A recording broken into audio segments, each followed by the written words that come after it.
Goedemiddag, allemaal. That's Dutch for good afternoon, everyone. And it's a real honor and privilege to be here with all of you this afternoon, and to have been here over the past couple of days. I think that you deserve a particular appreciation for having to endure two accents like John and I's, consecutively. I've learned a lot since being here so far, and I've learned that, for example, if I reference pants, then that will be a far more intimate conversation than I intend it to be.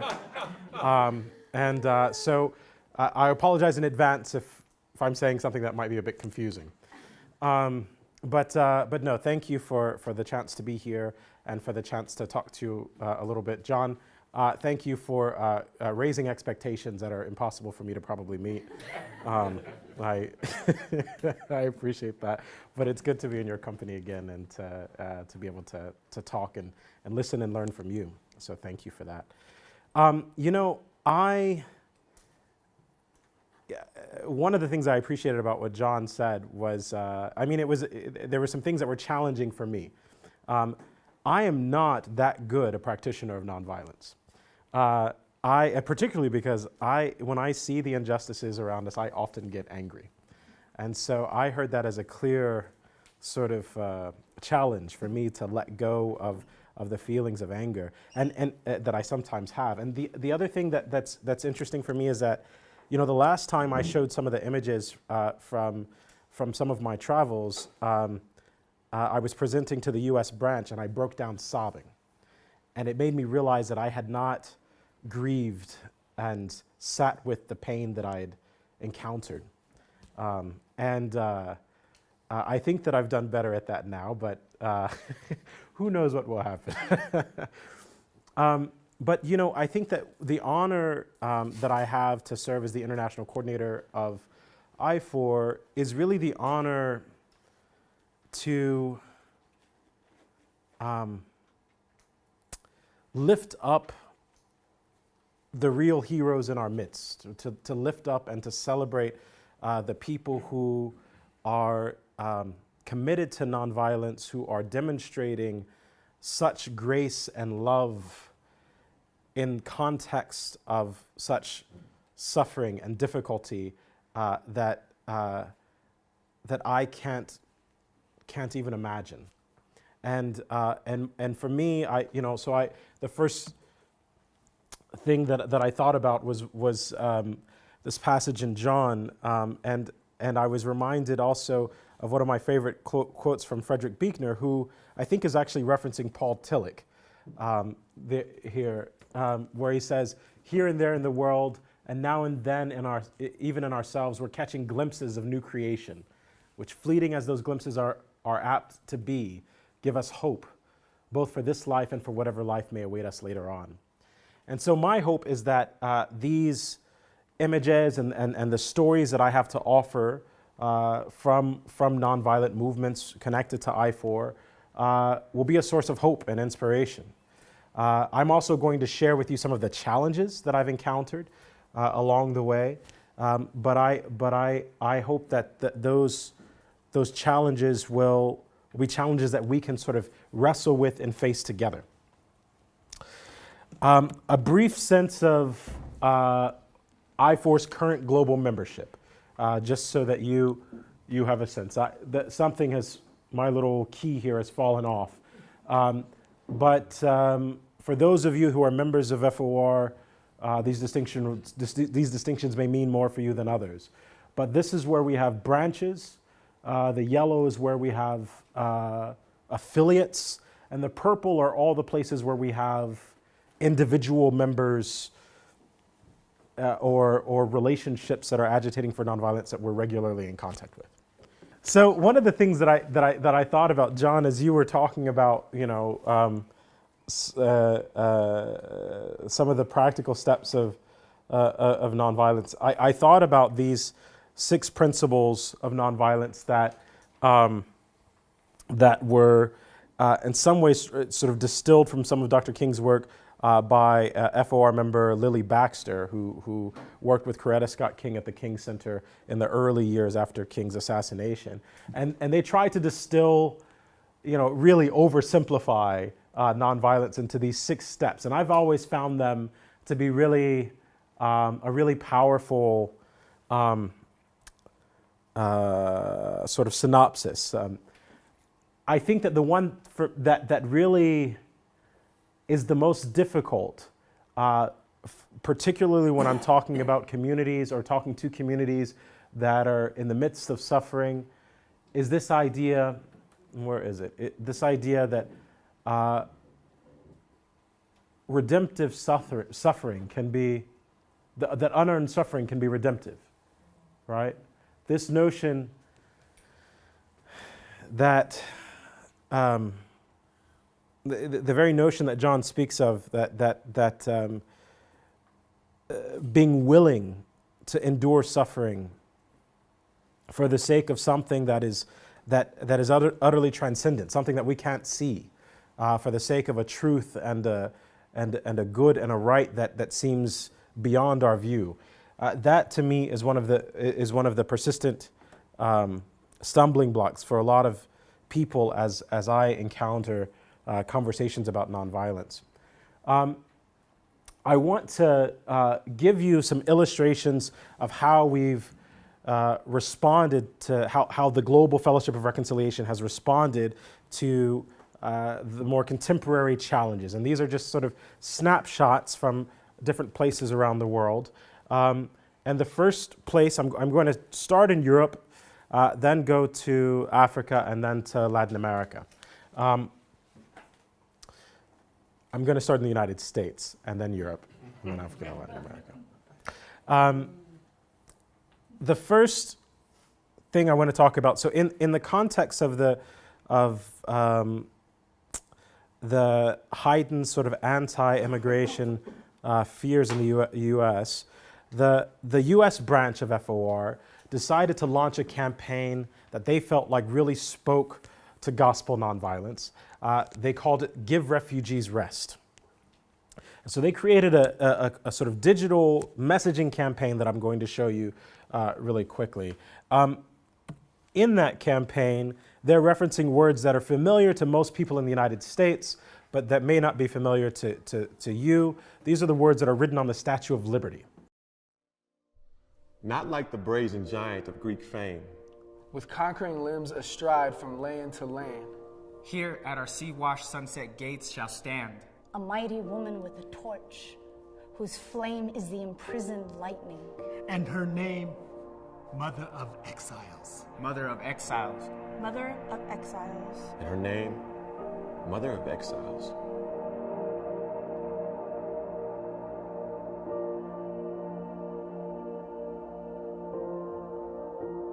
From her beacon hand glows worldwide welcome. Her mild eyes command the air-bridged harbor that twin cities frame. Keep ancient lands your storied pomp. Cries she with silent lips. Give me your tired, your poor. Give me your tired, your poor. Your huddled masses yearning to breathe free. Yearning to breathe free. Yearning to breathe free. The wretched refuse of your teeming shore. Sunbeams, the homeless. Tempest tossed to me. I lift my lamp beside the golden door. I lift my lamp beside the golden door.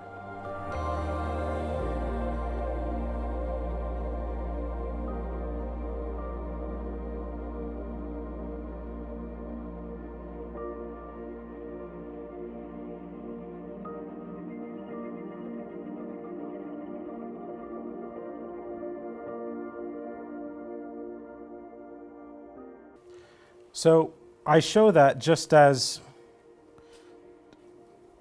an illustration of some of the ways that the U.S. branch has tried to respond over the past years. I want to point to another. I'm going to talk a little bit about the Black Lives Matter movement. I wanted to point out this quote because I think it speaks to a particular concern that I think that we've encountered And I think that the challenge in the U.S. that I'm about to talk about speaks to it, but it's also a challenge in Europe.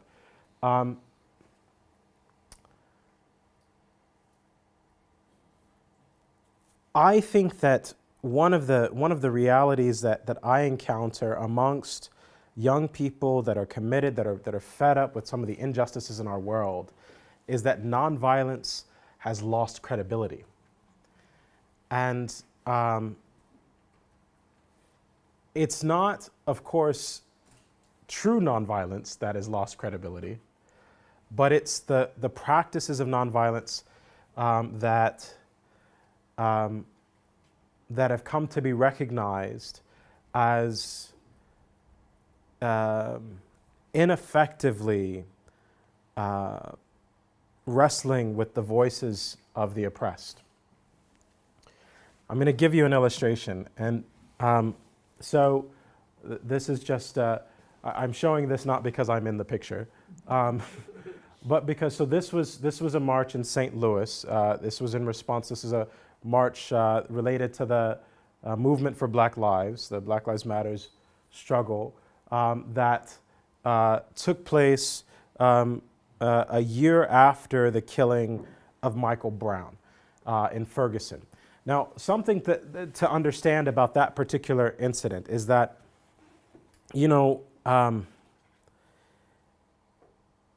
that movement really began when Mike Brown's body was laying in the street for 6 hours in the hot St. Louis sun, with the police standing around after an officer having shot him, the police standing around, neighbors of the housing projects coming out, trying to figure out what's going on, and the police continued hostility to those neighbors. That's what started the demonstrations in Ferguson that really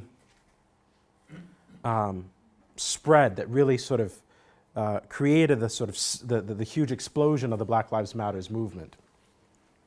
There had already been responses to the killing of Trayvon Martin in Florida, and there had already been some sort of a growing sense of awareness about the problems of mass incarceration. But I credit particularly the people of Ferguson and those housing projects on Canfield Drive for expressing the anguish and rebelling in that particular moment. Now, what's interesting about that moment is that to echo some of my friends who know this situation much better than I do, this was really a poor people's rebellion. And the people that were demonstrating in the streets of St. Louis, for many of the let's say the civil rights establishment in the United States, for many of the Black political class, they were demonstrating in a way that was, though nonviolent, utterly it was utterly unrespectable, right? They used profanity. They were not, unlike the times of Dr. King's, they had no interest in showing up in suits to demonstrate their integrity.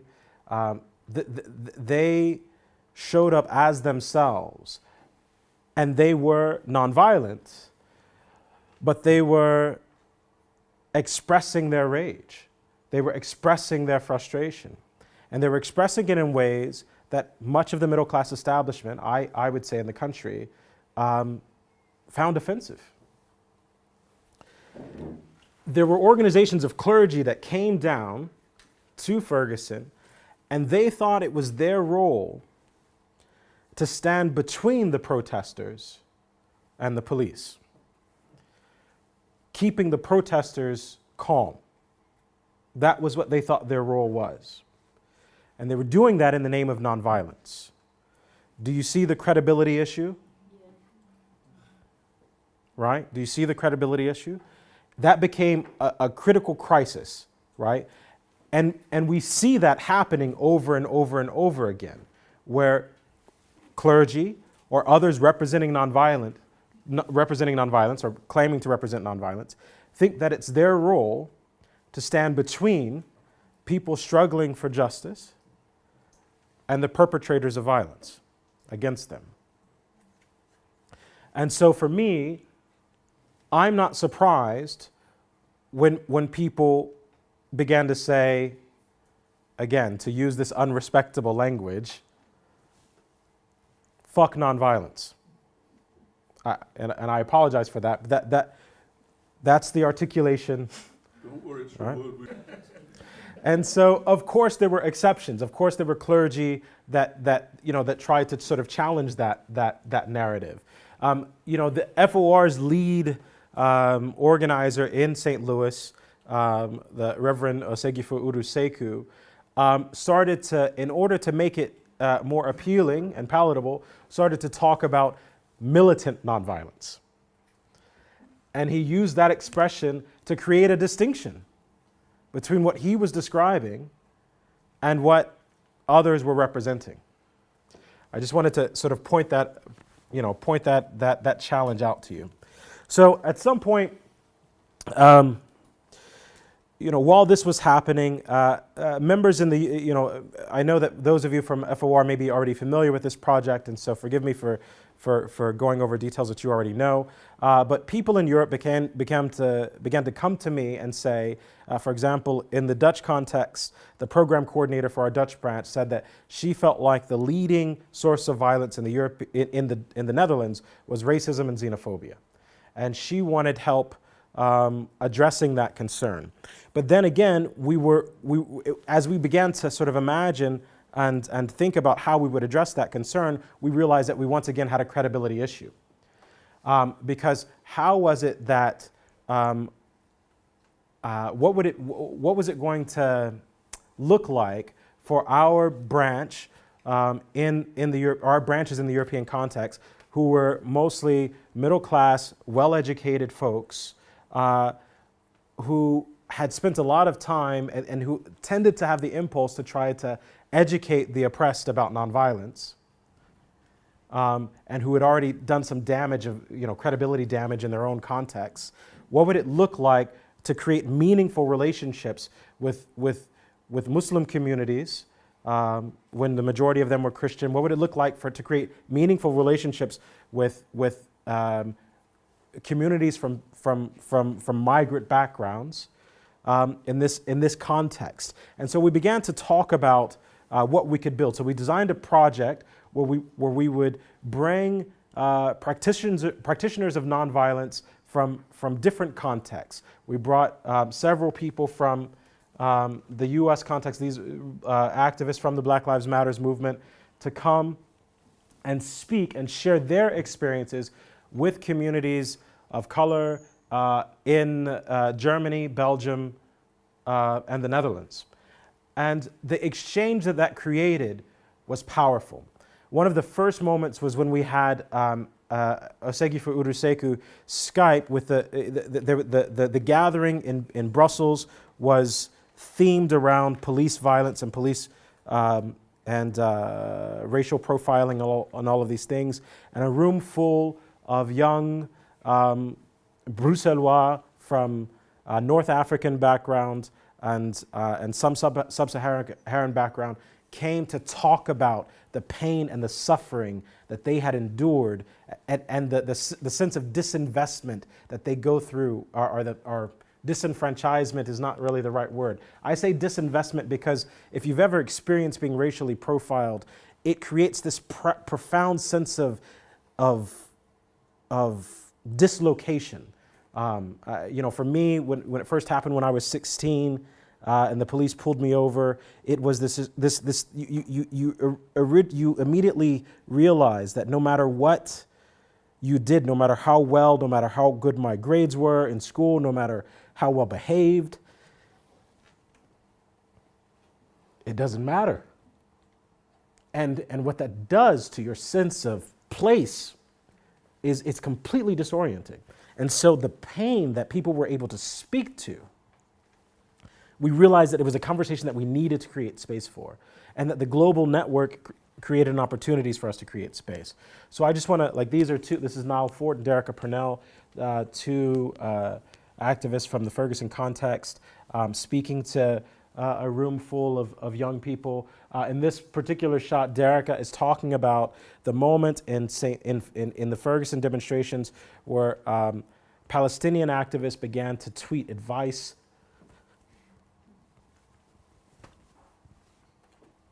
about how to deal with tear gas. This is Ahmed Abu Znaid, who at the time was of the Dream Defenders, talking to Mitchell Isaias, who is one of the black leaders of the Netherlands. Another participant. The last participant of the project that we had was Gwendolyn Zohara Simmons, who's a veteran activist of the Student Nonviolent Coordinating Committee in the United States, and also an elder sort of mentor figure to many of the younger activists in the Black Lives Matters movement. This is Zohara in Brussels. I want to, and this is some of you will recognize Derek Brett, who happened to be in Brussels at that moment, and then some of our members from the FOR Belgium. This moment is particularly interesting to me because this was a context. Now, not everyone who attended this event was willing to be photoed, right? But there was a young man who stood up to Zohara, to Dr. Simmons, in the middle of her presentation and said, the reason why blacks in the United States are dealing with the trouble that they're dealing with now is because you used nonviolence then. If you had been violent, then there would be no need for a Black Lives Matters movement now. And it was obviously the room fell silent, and Zohara responded in so much wisdom and grace and again with credibility, right? And she said, when you love the people you're organizing with, you don't want to see them harmed. And he, the young man sort of interrupted and said, no, I'm tired of all this talk about love, loving your enemies, loving your oppressors. I'm not Christian. This doesn't matter to me. What's important to me is that they stop killing us, right? And Zohara said again, yes, but you have to think about the situation and the context that we were in. And if you truly love the people that you're organizing with, and you realize that the distance in violent capacity between the segregationists in the South at that time and us, if you truly love the people you're organizing with, then you would think differently about the tactic of nonviolence. And that simple response, I mean, she could have said a million different things, right? But that response, caused the room and that young man to wrestle and to think differently and approach differently the question. And it's that sort of opportunities, those sorts of engagements that I think that we have a responsibility to create if we want to reclaim gospel nonviolence. This is another a moment with her and some activists from the University of Amsterdam. This is her in Berlin,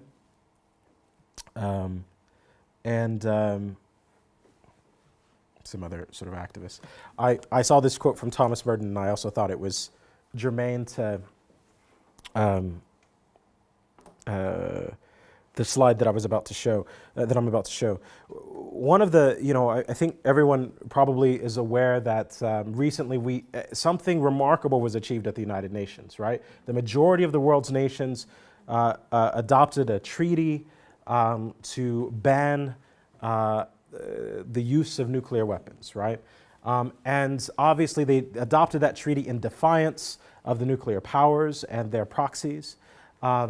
And to me, it's a critical opportunity that many of IFOR branches, I know Pax Christi was involved, I know Pax Christi is also part of the international campaign against nuclear weapons, ICAN, and so it's a critical opportunity for us. These are, John, you'd be proud of these guys. These are activists from FOR Belgium who broke into the SHAPE facility in Brussels, NATO headquarters facility where the nuclear weapons housed in Belgium. It is illegal by Belgian law for nuclear weapons to exist on Belgian soil. Belgian parliament has passed a number of laws against the possession of nuclear weapons. Yet these weapons do not belong to Belgium, they belong to NATO, right? And so you're all familiar with that conundrum. Anyway, they were arrested and were facing jail time, and many activists came to support them during that moment. Okay, enough about Europe and the United States. So in January, I had the great privilege to visit our members in South Sudan. And IFOR's branch in South Sudan is called the Organization for Nonviolence and Development. Let me give you a little bit of history about the context. So IFOR used to have one branch in Sudan, right, before independence. It was the Sudanese Organization for Nonviolence and Development. After independence, particularly when violence, after independence, the branches, though in full communion and cooperation with each other, split. They didn't really split, the country split, right? And so in Khartoum, it's the Sudanese Organization for Nonviolence and Development. In Juba, it's the Organization for Nonviolence and Development, right? And so we have a branch in Sudan and South Sudan. It was a privilege to visit them in this particular moment. Soon after the most recent uptake in violence, after the conflict between the first vice president and the president of Sudan, that turned into an intertribal conflict, and it is plaguing the country. These are some of the true heroes of nonviolence. I don't know. Sudan is a context where, South Sudan is a context where after decades of oppressive violence from Khartoum, the organizers there talked about, it's something similar to what we've discussed. In order to introduce a culture of nonviolence means a total reshift, a reorientation of our thinking after, I don't really know much about the region let's just say after a long time, a very, very long time of violence being sort of the name of the game, of the oppressive violence from Khartoum being the way that problems are solved, being the way that things happen.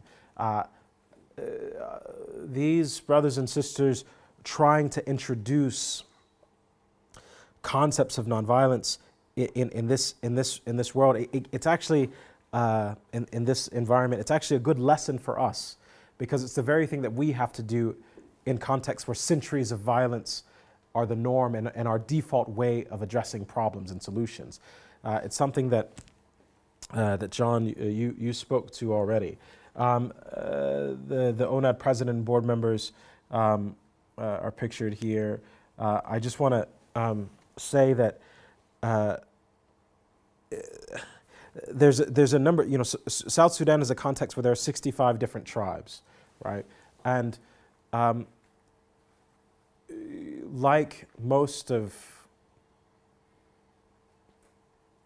the world, unfortunately, where lines, national boundaries were drawn over peoples, the project, I'm not saying who's responsible for that, the project, the project of creating a sense of social cohesion in the country is in and of itself a project, creating a sense of identity that is not simply rooted in the tribal identity, but rooted in a common sense of destiny as South Sudanese in this new country, in new context. It's a remarkable thing to watch that attempt to achieve that. This is also a context where now that Christians are the majority in South Sudan, the experience of creating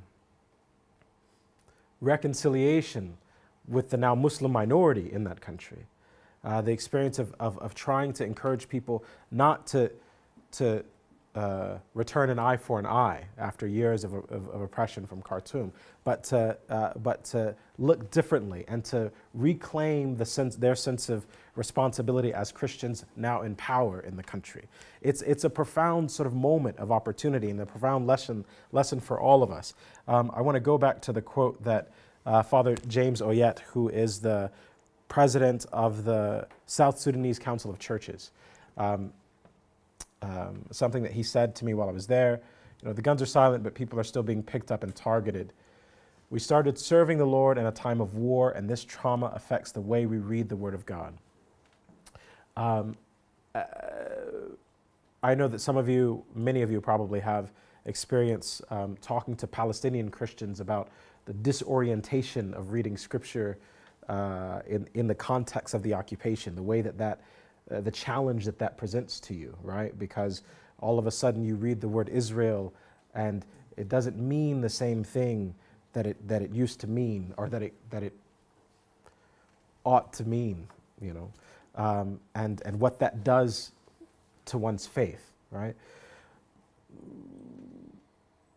Reading Scripture in the context of a place like South Sudan means that one has to think differently about the text, right? And one has to think differently and take seriously, perhaps, the words of Jesus in a way that is not immediately apparent to those of us in other contexts. One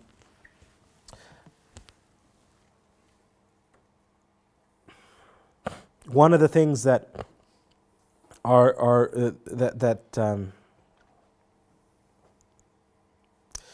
one of the things that our branch is very much engaged in is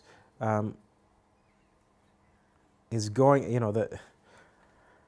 the situation is so multi-layered, right? There are millions of internally displaced people, not to mention the refugees that we all are familiar with, who are in Ethiopia and Kenya and Uganda and here and around the world. There are millions of internally displaced people. And in these internally displaced camps, people find themselves together for the first time, in a sense that, in their tribal lands, they didn't live together. They lived apart. They lived in distinct different places. And suddenly they are together. And again, you can think about, what Scripture says that might be helpful to one's sense of identity in those contexts. But what South Sudan, what ONAD does is goes and tries to foster a spirit of cooperation. And so in this picture, I've just finished meeting with the elders of the tribe that are in this displaced persons camp of about 3,000, I think they said 3,342, and with only one source of water.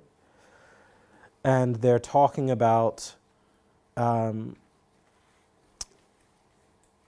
reality of them having to work together, and the sense of cooperation and their gratitude for being able to cooperate with one another in that context. But the elders explained to us that their children had not received any education since they arrived. And that they were concerned about that. And the other thing that they said to us was that they haven't received a food shipment in 3 months. And so they were, subsisting on the last shipment, and they're concerned about the future. And we already know about people using the impending famine as a weapon. The government's weaponizing famine.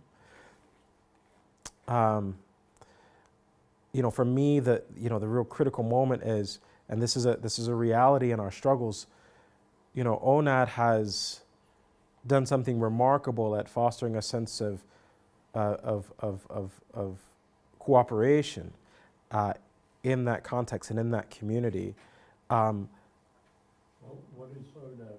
The Organization for Nonviolence and Development, our branch there. They've done something remarkable in creating that sense. But how long can that sense of cooperation last, and how long can those tribal leaders, maintain that sense of cooperation in a context where people are not able to eat, and children are not able to educate, and the myriad, and they were concerned about, I mean, there's no hospital. They're concerned about malaria and the impact of the rainy season coming. And to me, that speaks to the challenge. Now, ONAD is simultaneously advocating for peace, right? They're addressing government. They're doing everything in their power. But for me, our responsibility, if we want our brothers there to be successful in their efforts towards nonviolent social transformation, then we have an obligation to pay attention and to be in full solidarity with their efforts, and to address the activities and the actions of our governments that make it hard for them to achieve everything that they're trying to achieve for themselves. There's more photos from the Mahad IDP. This is a bigger IDP. This is a UN protected IDP. There are about 10,000 UN peacekeepers protecting about 100,000 people. This is because the population is Nuer, and Nuer is the group threatened with genocide.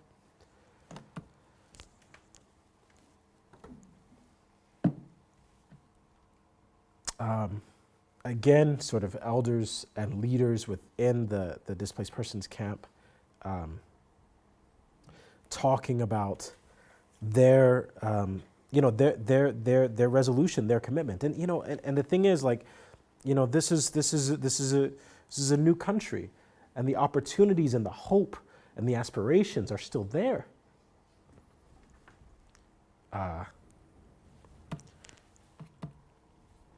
Leaders of one of the programs there within the IDP.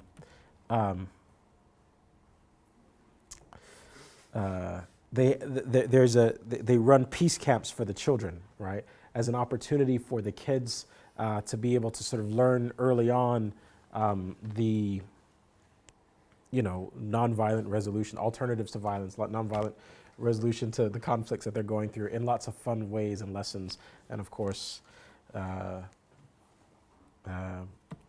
you recognize the challenges that represents. I want to talk to you. So the other example, the illustration I want to give is from Columbia, because Columbia is a context where one is, Colombia has been at war since before I was alive, and many of you already know about sort of the efforts towards peace in that context.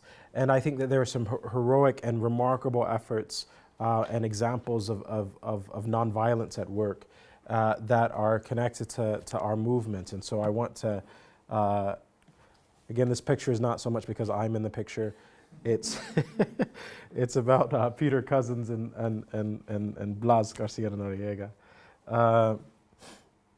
I want to read to you a quote from Blas. I asked Blas about what he would say to you about the gospel of nonviolence. And he says, from my point of view, proclaiming the gospel of nonviolence in Colombia means to remove the veil of injustice and to make known the seeds of hope that sow and experience, the seeds of hope that have been sown and experienced by the people in our churches. Despite the situation that Colombian people live in, this is still a seed of life and hope that is, and there's still a seed of cultivation. There's still a cultivation of peace. This is how we represent alternatives and experiential testimonies through which we proclaim to the Colombian people that God continues to act and that peace is possible. The gospel of nonviolence that we share are those ministries, initiatives, and actions of local and regional Colombian Christian churches that promote nonviolence, watch over the victims, nonviolent transformation of conflicts and injustice, and other efforts that promote the creation and the conditions for sustainable peace. The peace accords, the peace agreement that was signed with the FARC is not the end of the conflict. It's an important part, but it's also becoming a pretext for more armed groups to move into the territory that the FARC is retreating from. It's a pretext for the government to be able to, in the name of peace, displace people. The challenge continues, and the people who are fighting for peace, who are working for peace in that context, working for nonviolence in that context and social transformation, again, deserve our attention, our solidarity. I want to talk to you a little bit about an example of people putting their lives on the line. So those of you in FOR England and Scotland are familiar with FOR Peace Presence because you are supporting FORPP right now. But for those of you who are not, this is a program of protective accompaniment. You may be more familiar with the ecumenical protective accompaniment that happens in Palestine, for example, or to some extent it's similar with Nonviolent Peace Force. You may be more familiar with these examples, but these are examples where people are taking the privilege that they have as passport holders from different contexts, not Colombian. And you know, that's always, isn't that always the case? Like, for example, I'm more afraid of what my own government would do to me than I am afraid of what someone else's government will do to me, right? I don't know if that's true for you, but, and it's not just because my government is the United States, which gives them a particular capacity and reach. But you know, the issue in that context, and the reason why this program works is because there's a deterrent. You know, Colombia is the highest recipient of military aid in the Western Hemisphere from the United States. Before Iraq and Afghanistan, it was higher on the list. It was, in terms of recipients of U.S. military aid, it was, I think it was Israel, Egypt, Colombia may have been next after that, right? And so a tremendous amount of U.S. military resources go into that situation, that conflict, under the pretext of the drug war. It's an old story in Latin America in terms of the U.S. relationship that John spoke to as well. This program is a program where that began with the community of San Jose de Apartado in Urabá, one region in Colombia, where a community of people said they refused to be displaced. They did not want to move from their land. And they knew that they would be threatened by paramilitary forces. And so the presence of foreigners in the village with them becomes a deterrent to paramilitary forces who are sensitive because they end up sort of not directly but indirectly benefiting from foreign money coming into Colombia, right? So in other words, the way this functions is that the military is paid through US dollars, and the military says it does not coordinate with military forces, but yet sometimes it's miraculously the same guns and the same people in different outfits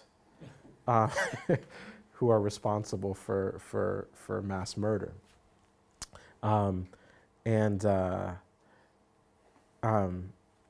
And so, but the presence of US passport holders, European passport holders, accompanying these human rights defenders to everything like mundane things, going to the supermarket, accompanying labor rights activists, and you know, Colombia is a very dangerous place for union activists, accompanying people, accompanying conscientious objectors.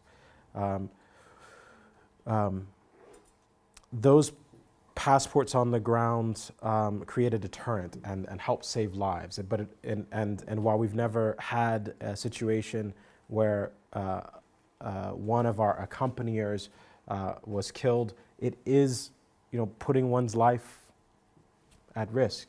And so so this is a quote that Peter Cousins, who runs the program there in Bogota, and who comes from this region of the world, said, when I asked him what gospel nonviolence means to him, this was the quote that he provided.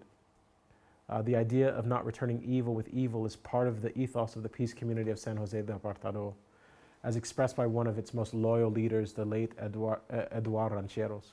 He said, the blindness of those who commit murder lead them to think that they can do what they like, but as long as we can turn our pain into hope, there will always be a community. This cannot be destroyed. And what is hope? Hope is when we do not hate the murderer. Hope is when we construct collectively, when we make life a reality here and now. These are some of the images from the two of the accompaniers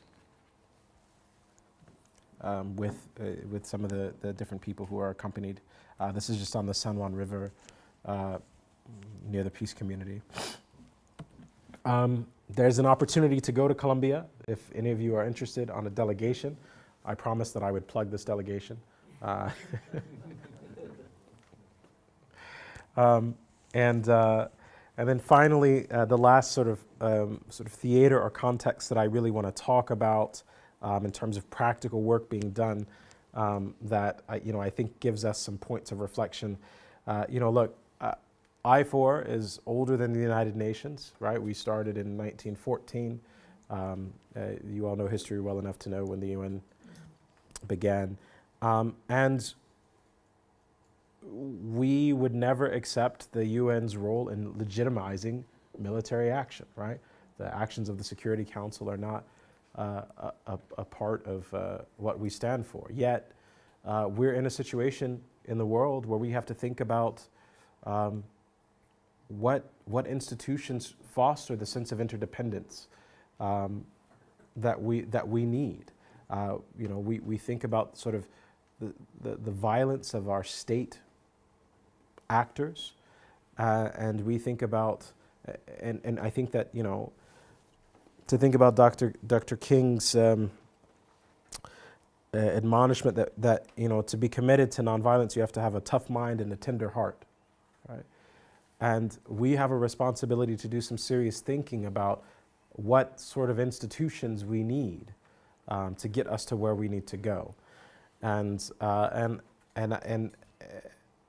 in the meantime, we also have to address the institutions that we have. So one of the things that I think is continues to be telling, many of our movements are rooted, much of the peace movement is rooted on the movements of conscientious objection from the first two wars, world wars and subsequent wars, particularly when we're talking about Europe and the United States. And IFOR remains the only institution that defends the right to conscientious objection at the United Nations on a country-by-country basis. So whether we have a presence in that country or not, we are at the Human Rights Council and the Human Rights Committee talking about the rights of conscientious objectors in that country.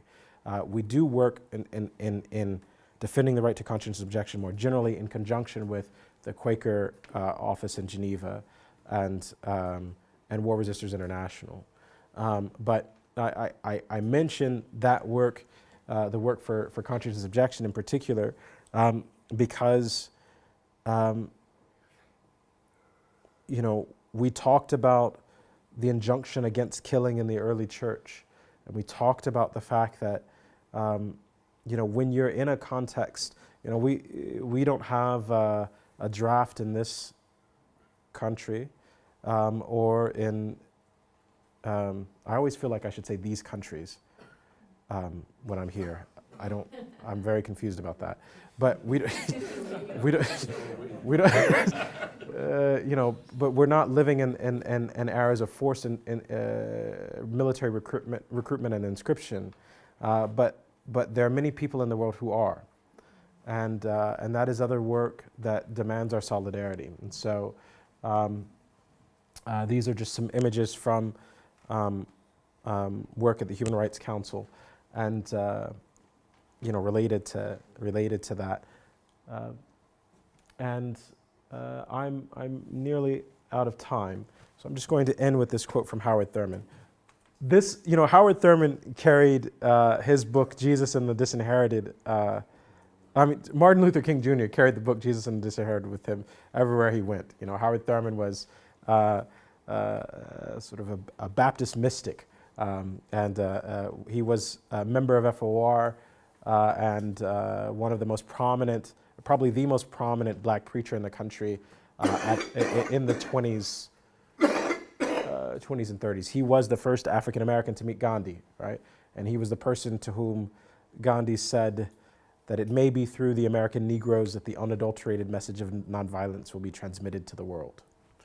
That was during, he made a trip to India, what was then India, Ceylon, and Burma in the 30s. This quote to me really echoes gospel nonviolence and the charge that we have before us. And it's particularly this, I'll just read it all. No, I won't read it all. That Christianity became, through the intervening years, a religion of the powerful and the dominant, used sometimes as an instrument of oppression, must not tempt us into believing that it was thus in the mind of Jesus. That's what you were talking about, right, Joe? In him was life, and the life was the light of men.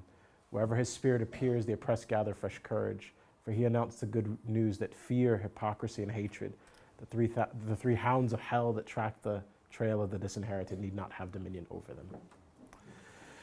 So, there we have it.